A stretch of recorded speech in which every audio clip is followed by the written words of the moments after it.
Hey, freaks. It's not the right, my other channel's the freaks. Um, like Sean's always said, good evening, basketball fans, wherever you may be. Welcome again to NBA basketball around the Pacific Northwest, the West Coast, and across our satellite Trailblazer radio network. Except I'm on a Trailblazer radio network. That's just what Sean Lee said.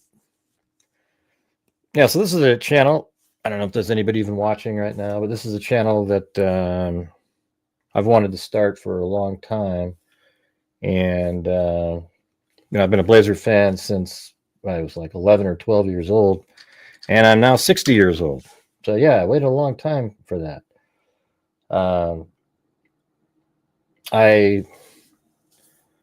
It's strange, because when I was a kid, I just sort of got involved with the Blazers based off of like they were in the playoffs, and I wasn't really a basketball, never even played it before. But then I started playing all the time, after they won the championship, and I watched that. And then the next year I got to go to games, and I just became a huge basketball fan. I was a swimmer at the time. And I don't know if you guys remember the old Jewish Community Center over there where anybody could be a member. And the Blazers used to practice there. And I used to watch them practice, shag balls. And, I would shoot lots of shots. And I would just take a lot of outside shots. This, when I was a kid, I would just sit there and practice bombs and shoot in the backyard for hours in the dark, wearing gloves and stuff. And I became a pretty good outside shooter. But it was weird. It was after I played soccer is when I became a really good passer. And it's sort of interesting how that works. Your mind is able to see the overlays better. That might be something we start having our basketball players do, is play soccer and play basketball. Because as you can see, a lot of the people that come from Europe are the best players in the league, and they say, oh, the best IQ. But it's really just being able to see things. Now, it's rare in the NBA to have those, like Magic Johnson, Stockton, and some other players have had that court vision that seems to be way more common in European players. And I think it's because of the different sports that they play over there, and the need to see different, I guess you could say, like the overlapping. When you're playing soccer, you have to really kind of see where a player is going to be and then pass to that spot. And in basketball, it seems like people are really looking for their shot first, and then, oh, wow, then they sort of at the last minute. And that's the current form of the NBA. At the last minute, they just toss it to somebody. Where in, like when you see people like Jokic and Doncic play, they're always looking, they're way ahead of what a normal player would see. Magic Johnson was just like that. So he developed that on his own. Yeah, but I was a big basketball fan. Now, normally we'll have another person coming on here, but I'm just trying to get a show out there as we speak. Let me check something out really quick on the live. I think I have to change something in here really quick. Let's see. Yeah, I don't think I have any tags. So let's see. Portland Trailblazers, Blazers discussion maybe. Trailblazer fan. Just stuff like that. Maybe that'll help. Don't know. I have another channel that has 179,000 subscribers. This is my first attempt at my Blazers channel that we started, called Blazersbros. Man, hit that like button, hit the subscribe button. Who knows? But after all those years of watching basketball, I think my favorite years were up until like I watched every single game all the way through as a kid, listened to them on the radio, memorized different plays. I remember the Billy Ray Bates, all has to hurry, be done in a hurry. Kermit on the inbound play, inbound to Bates at the horn. That when he catches it and throws it in. And then it's interesting when you watch it because you see Bob Gross running around. He's still on the team at that time. And everybody's piling on top of Billy Ray Bates. I remember those days. I actually remember a game where Peter Goodmanson was posted up on Jabbar and did a behind the back pass around Jabbar up to the top of the free throw line, and Bates caught it, and then Jabbar turned to block and Bates stuffed it right in his face. That was pretty amazing. There's just millions of amazing moments. I think there's a game that you never hear of nor see anything about it, but we were down by like 18 points going into the fourth quarter against Atlanta, I think back in like 84-ish, something around that time. And then we cut it to, I think we tied it. And then Jerome Kersey intercepted a pass and made it like a 70-footer at the buzzer to win the game. That was pretty crazy. Nobody ever, you don't hear that one too often. Just the hugest, biggest fan you could ever imagine over all those years, especially, I would say, like, it got really back into it about like 86 to 92-ish when, we had the Clyde Drexler, Jerome Kersey, Terry Porter era. And Jerome Kersey is one of my favorite players that's ever played in the NBA. That guy hustled his ass off. It's sort of like Tamani on steroids, though. Jerome Kersey dove on the floor on every possession, had some of the most powerful dunks I've ever seen in my life. He did one against the Lakers you see in the intro video where he just absolutely stuffs it right in Jabbar's face. Again, I guess the Blazers like stuffing the bar in Jabbar's face because Bill Walton did that as well. But yeah, I became a really big fan of the team back then. And, back in this early, like late 70s, but then in 86 to 93, it was really like, oh my God.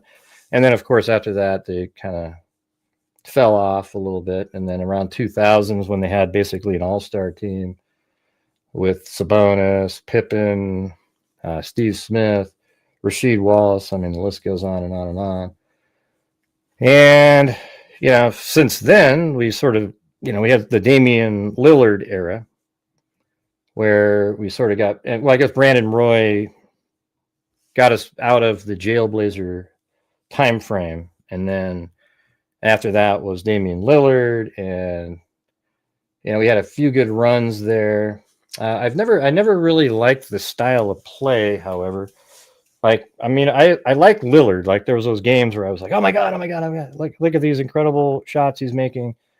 But the style of play that we played, where it's just sort of ISO basketball, where you sort of throw it to Lillard and everyone stands aside, I'm not really a big fan of that style. I love the style of play that they're playing now. However, we don't have people that can shoot very well. So that's a problem, but their hustle alone can win them some games. I predicted they'd win 48 games this year before the season started. I'm still on that. It's I think they need to still kind of mesh together. This is a brand new team playing together. So, there's just so many references that I have over time where I have like memory of so many different plays. One of the things that people don't really talk about ever, but I think is one of the best sort of moments in Blazer history, even though it's not, it's not a championship, it's just a regular season game. But I think it was the 86. This is when I knew the Blazers were going to be good. Was in 1986 when the Blazers were playing the Boston Celtics in Boston. And the Blazers won. So they won a really close game and they won. But that year, the Boston Celtics were 40-1 at home. And the Blazers, out of all the teams in the NBA, had that one win. And that was right around the same time frame, maybe the year after or year before that. is when Larry Bird hit the game-winning shot at the buzzer from the baseline over Jerome Kersey to win by 1. But that just showed you that the Blazers were on the right path. And it was when they got Buck Williams is when they finally made that next step. And basically, I don't know what happened against the Pistons. We go to Detroit and almost win both the first 2 games, one game 2, but game 1 we had that one and just sort of lost it at the end. And then we go back home and lose 3 straight. I remember the shot. Danny Young shoots it from about 50 feet and makes it, but it's after the buzzer. And I just never liked Danny Young at all. I don't know why the hell he was even on that team. Drazen Petrovic should have got every single moment that guy ever got. And in terms of my favorite players of all time on the Blazers, I would say would be Petrovic, Sabonis, Kersey, Clyde Drexler. You got to love Walton. He just didn't play very much. Neither did Sabonis, really. I mean, we didn't see Sabonis until like way late in his career. Had he come over when he was drafted in '86, we drafted Sabonis and Petrovic in the same draft. And it shows you kind of the genius of the people that were drafting. Now, those are 2 of the greatest players that have ever played from Europe. You can ask players today about Drazen Petrovic. They'll tell you he's probably the best shooter they've ever seen. He was like a robot. And I would watch him practice over at the JCC, and he would just absolutely school everybody. Drazen Petrovic, he'd be playing against Clyde, and he'd just score every single time down the court. But he wasn't going to get any minutes in Portland because of Clyde Drexler. I mean, obviously Drexler is a top 50 all-time player, and he's just not going to get any minutes. So they traded him to be nice to him. And then he did really well as soon as he went to New Jersey. Second year, he did pretty good. And in his third year there, he averaged 23, I think around 23 a game, shooting a ridiculous percentage from 3-point. I just can't imagine how good he'd be today. I mean, my God, he'd come around a pick and he'd probably shoot 15 threes a game and make 8. I mean, the guy was absolutely incredible. So there you have it on that. And I think I've already discussed the portion about why I think the foreign players are so much better is because they play soccer and other sort of team-oriented sports where passing is a key element. Like soccer, that's really all it is passing until finally somebody gets a good shot off. And it's that the concept of doing that is why I think European players are so much better in general. Like the really good European players are the best players in the entire NBA. So I actually think if you took the best players in the NBA and played them against a team made up of all the best if you took, I guess I would say, U.S. citizen best NBA players and played them against the best foreign players in the NBA, we would just get absolutely smoked. I mean, you'd have just even with Jokic and Doncic on the same team, just those 2 would be ridiculous. And then you have Shea Gilgeous-Alexander. I mean, my God, he would just be incredible. I think it would be a blowout, as a matter of fact. It wouldn't even be a close game. Just be a crush of a game. All right. So I already said that I think the Blazers were going to win 48 games before the season started. They've kind of had a little bit of a struggle here. I watched Scoot Henderson the entire offseason. He was absolutely playing amazing basketball. I learned all these quick little moves, repetitive drills over and over and over. There was a YouTube channel that would play a lot of his practices, like 20 minutes of it. You just get to sit there and watch. And I think he did better than Drew Holiday, who was at the same thing with him. I mean, absolutely was playing phenomenal.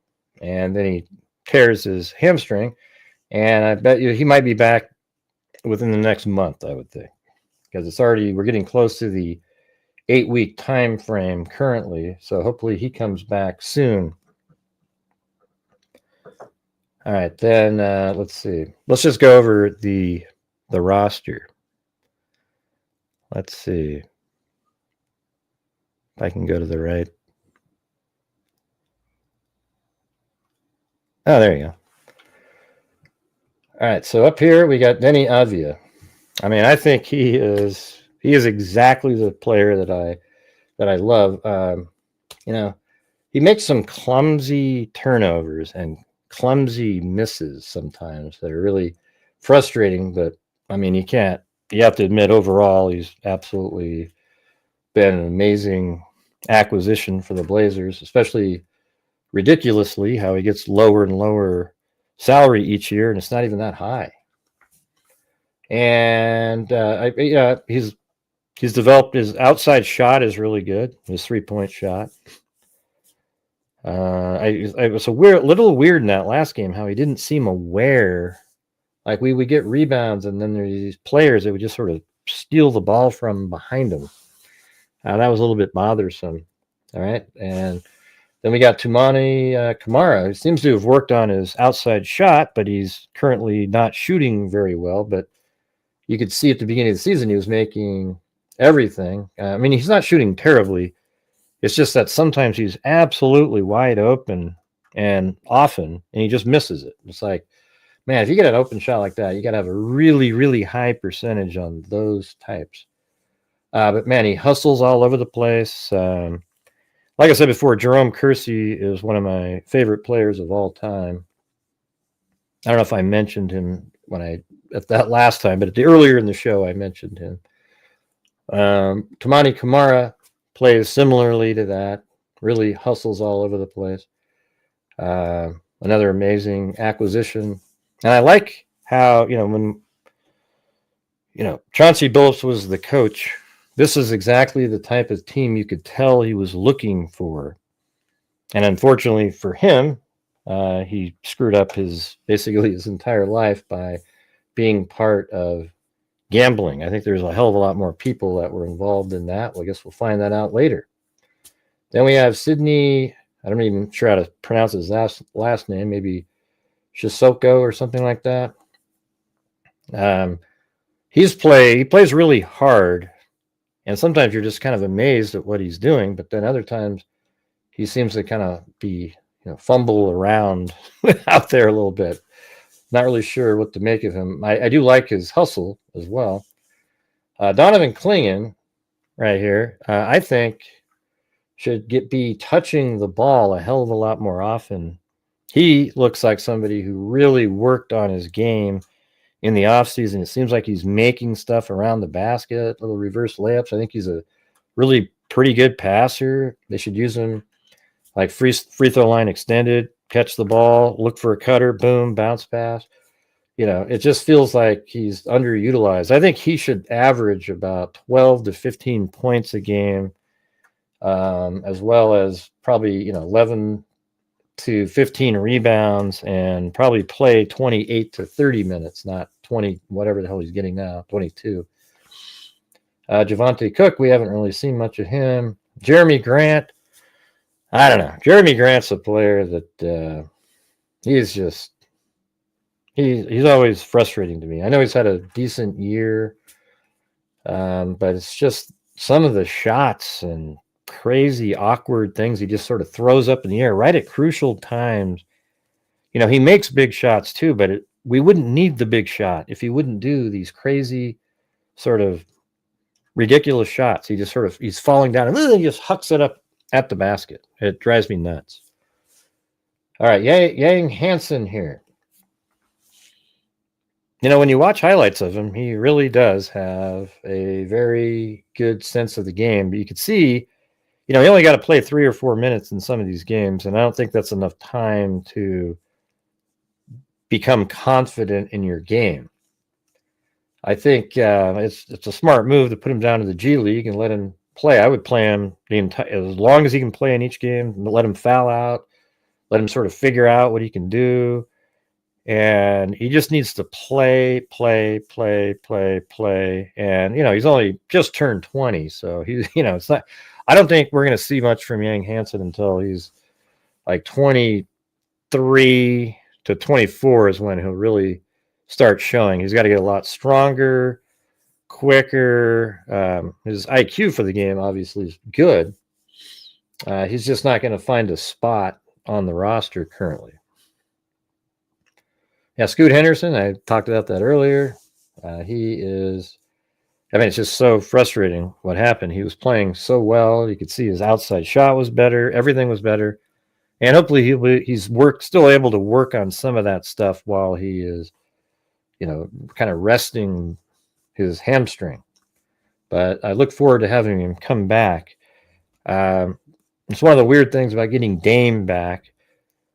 I think Damian Lillard could be like a really good Vinnie Johnson type player where you bring him off the bench and he's just sort of like a microwave. He just comes in and just starts hitting shots one after the other. But I think Scoot Henderson is where our future is based on how he was playing and how he improved last year near the end of the season. So I guess we just need to wait and see how that went. They brought Drew Holiday in here to sort of be a mentor to Scoot Henderson. And Drew Holiday's been playing great, but he has these weird turnovers too, these crazy dribble. That one game that we lost a few games back, we just literally should have won. I can't remember who we were playing, but he just kept fumbling the ball away. I mean, if I was a betting person, I would have thought it was almost like he was throwing the game. They were so childish, the turnovers. I don't know what the hell he was doing. But he's hitting good shots, really good assists, and seems to have really kind of found a neat little niche. But what's going to happen when Scoot Henderson comes back? Are they going to play together? Or, the starting lineup, you know what? I think this starting lineup that I'm going to tell you I think would be great would be, I would actually put in Klingon, Time Lord at power forward, just have two absolute beasts down there that can play perimeter defense as well. And then, or at least Robert Williams is quick and can get out there. But you see Klingon do that as well. And then I would have Tumani, and then Sharp and Scoot Henderson or Drew Holiday. The thing is about, Time Lord and Klingon, they're sort of around the basket. So what we really need is Maurice Lucas, who could hit 20-footers and go inside as well. And it was a great passer. But Williams is such a good basketball player. I mean, when you watch him play, it looks like he is just absolutely phenomenal and has really good IQ of the game. Can jump out of the, it's so weird. He's like injured. When he comes back, he seems to jump 40 inches off the ground. It's incredible. All right, and then we've got Lillard here. I was just talking about that. He isn't playing currently. All year he's not going to play. But when he comes back, I don't want him taking the starting lineup from somebody like Scoot Henderson if he works his way into that. He just needs to be somebody that accepts the role coming off the bench. His time as sort of running the show and everything's built around Lillard is over. Okay, it's now it's a different type of team that hustles, moves around. Not one person gets to sit there and dribble. It's a team game. So if he wants to, come in and be part of that, where we got players driving down the lane and then kick to the corners and sides, and he's there to hit threes. That would be great. Or drive to the basket, lay it in like he would always do. That would be cool. Caleb Love right here. I don't know. I've seen him play like in preseason in the summer league, and he looked pretty good in the summer league. And he seems to be a pretty good scorer. And he does hustle. So, we don't really know in the NBA currently. Like, we haven't seen him play much this year other than garbage time. And I guess one game he kind of got some minutes in there. Chris Murray, he's somebody that I've always said is way better than people give him credit for. There's other channels that I watch. They always bash him like he just sucks and everything. But I think he's a really good defensive player. And I know that I can tell that he has a good three-point shot. He just needs to be able to make them in the games. All right. He currently hasn't been able to do that very well. Duop Reith, man, I always like when he's in there too, because he can hit threes. So it might be an interesting thing to try. Would be use him as a power forward at times, where you have Klingon, Duop Reith at power forward, who can absolutely stretch the floor with his 3-point shooting. Now you have rim protection times 2 if Reith needs to come in as well, but he can also, he can stretch the floor and hit threes, and then Klingon can be inside to get the rebounds and then go with the other 3 players that I mentioned. Be pretty interesting to see Duop and Klingon playing together.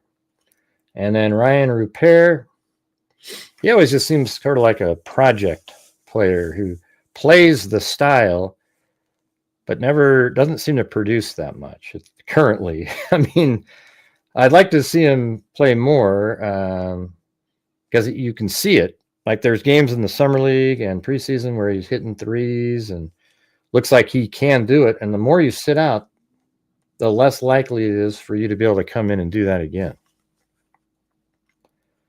Shaden Sharp, he's got all the skill in the world, Shaden Sharp does. But the thing that bothers me about him is he kind of reminds me of Batum, remember Batum, where you'd just be like, oh my God, he'd have these games where he'd get 35 points and it would just look so easy for him. And the next game, 6 points. Now, Shaden Sharp doesn't have the game where he gets 6 points, but it's just that same feeling where there's so much more potential. Like whenever Shaden Sharp gets angry, he plays way better. So somebody needs to punch. I don't know what it is, but like somebody needs to do something to make him angry every single game and get some emotion under him. And lately I see he dunks, and while he dunks, he goes, ooh, and he's like celebrating while his other, the player he's supposed to guard is sprinting down the court and then lays it in. I mean, then it's a waste of time to even dunk it. It's like dunk it and get the hell back on defense. But he's definitely, seems like he's worked on his mid-range shot is amazing. It's like as good as, it seems like it's really, he can make those anytime he wants. Then his 3-point shot seems to be coming together, and he's starting to dunk again more. And that's kind of what he needs to be doing all the time. Matisse Thybulle absolutely came in this season looking great. Worked on his 3-point shot. His defense was incredible. And then he gets injured again. And then Blake Wesley here. He was playing incredible high-energy defense, running all over the place. These two together really were a great asset to the team. And then he got injured. And I think he actually fractured a bone on his foot. So, he has to sit out 6 weeks before you even think about doing anything. And Robert Williams here, finally, after all these injuries, he's come back and he is playing, and he's playing well. Able to jump really high and block shots and get rebounds. He even made a 3. I guess it's like his second or third 3-pointer he's ever made in his career. I don't want him to start jacking him up at this point, though. I can tell you that. So there is the roster. And if you go down here, we got Avia. He's averaging 25.8 points a game in just 33 minutes. I mean, that's pretty good. And 6 rebounds and 4.6 assists. Sharp is, in 27 minutes, is averaging 20.9. So you kind of think if he played another 6 minutes, he might be close to Avia. And he's getting 5 rebounds and 2 assists. It's pretty good to see that 5.3 rebounds in just 27 minutes.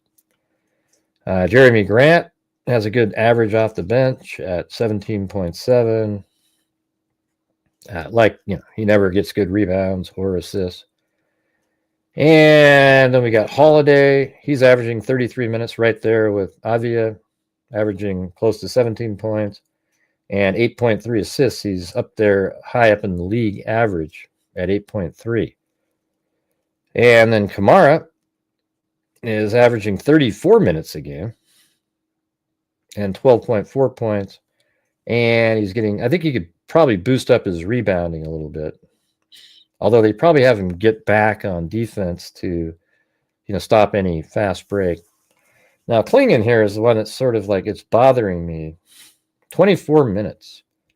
That's ridiculous. I mean, look at this, 8.8 rebounds, and he only gets to play 24.8 minutes.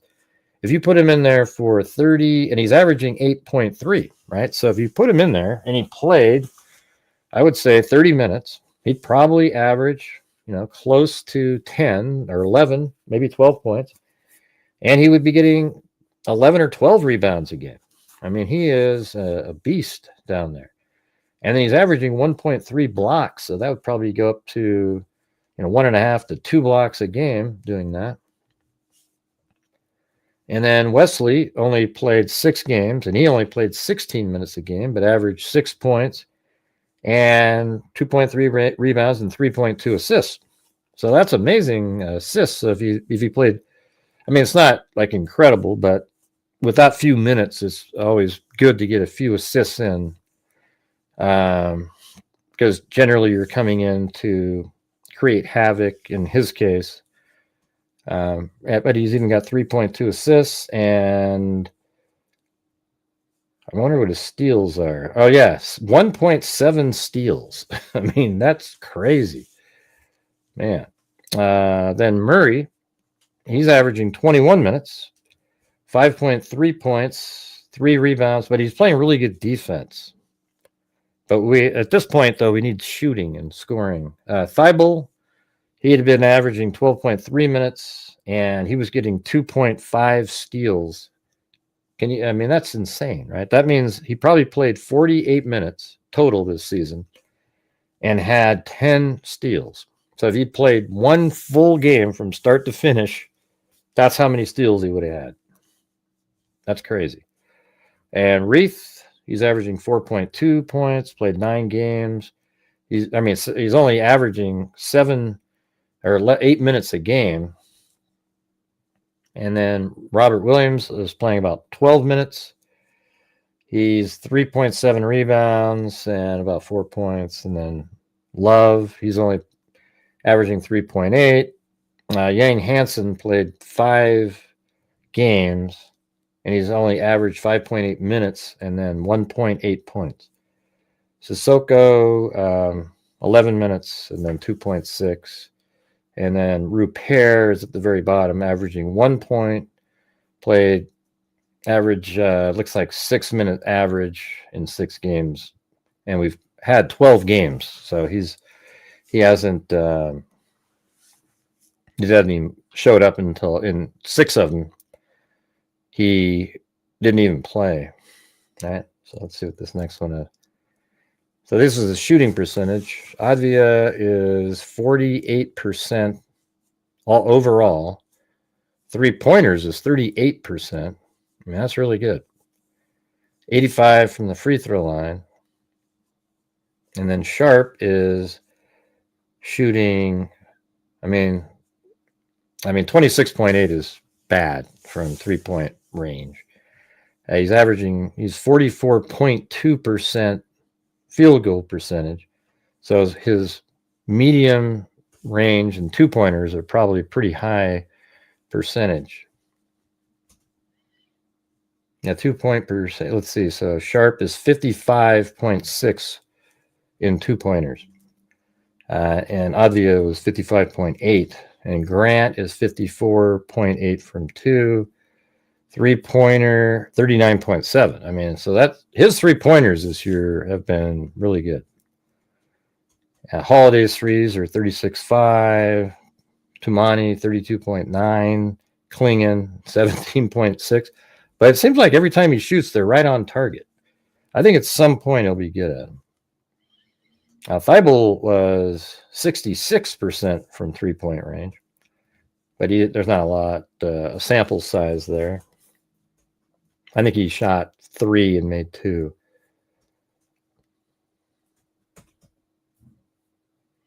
Let's see. Murray, He's only 23 and a half. Man, he needs to get that to like 36 or higher, because it's really a bad thing that he can't make threes. You know, when you have those games and you kick it out to the side and you're down 4 and you throw it to him and he misses, and then it seems like almost every time when you miss a 3, it's a fast break, and then the other team scores. Now you're down, 6 or 7 points. Let's see. No other standouts out over there, but so there you have it on the stats. We'll take a look at those on other games out there. So my prediction this year is 48. I'm not going to change it.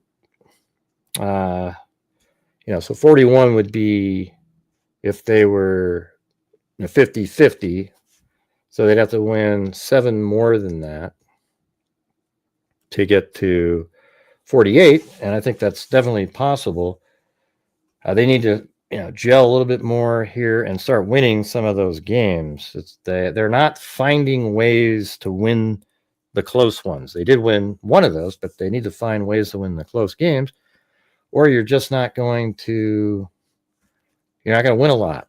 You can always tell when your team has turned the corner. I remember what year was that? It was 89, 90, 90, 91. That season, I think they won 63 games. And I remember there were games where they were just getting absolutely killed, and they would find a way and come back and just win so many games. It was crazy. And that's when I knew, okay, this is a great team. Unfortunately, that's the year where Rick Adelman benched our good players in the third quarter because we had a nice lead, and then the Lakers came back and stole a game on the road, and then we lost in Los Angeles. That's the one where I think it was Kersey had the ball, looked like he was going to go up and dunked it, and sort of shuttled it to Cliff Robinson, and he fumbled it away, and then I think Magic just hucked the ball in the air, and the time expired. And if we had won that game, we would have gone back to Portland and probably would have won that one. Well, you should have won that series and would have won the world championship, because I think the Lakers beat New Jersey, I believe, with Jason Kidd. Real easy, it was a simple win for them. And by the way, Jason Kidd's another one of those players that has that great court vision.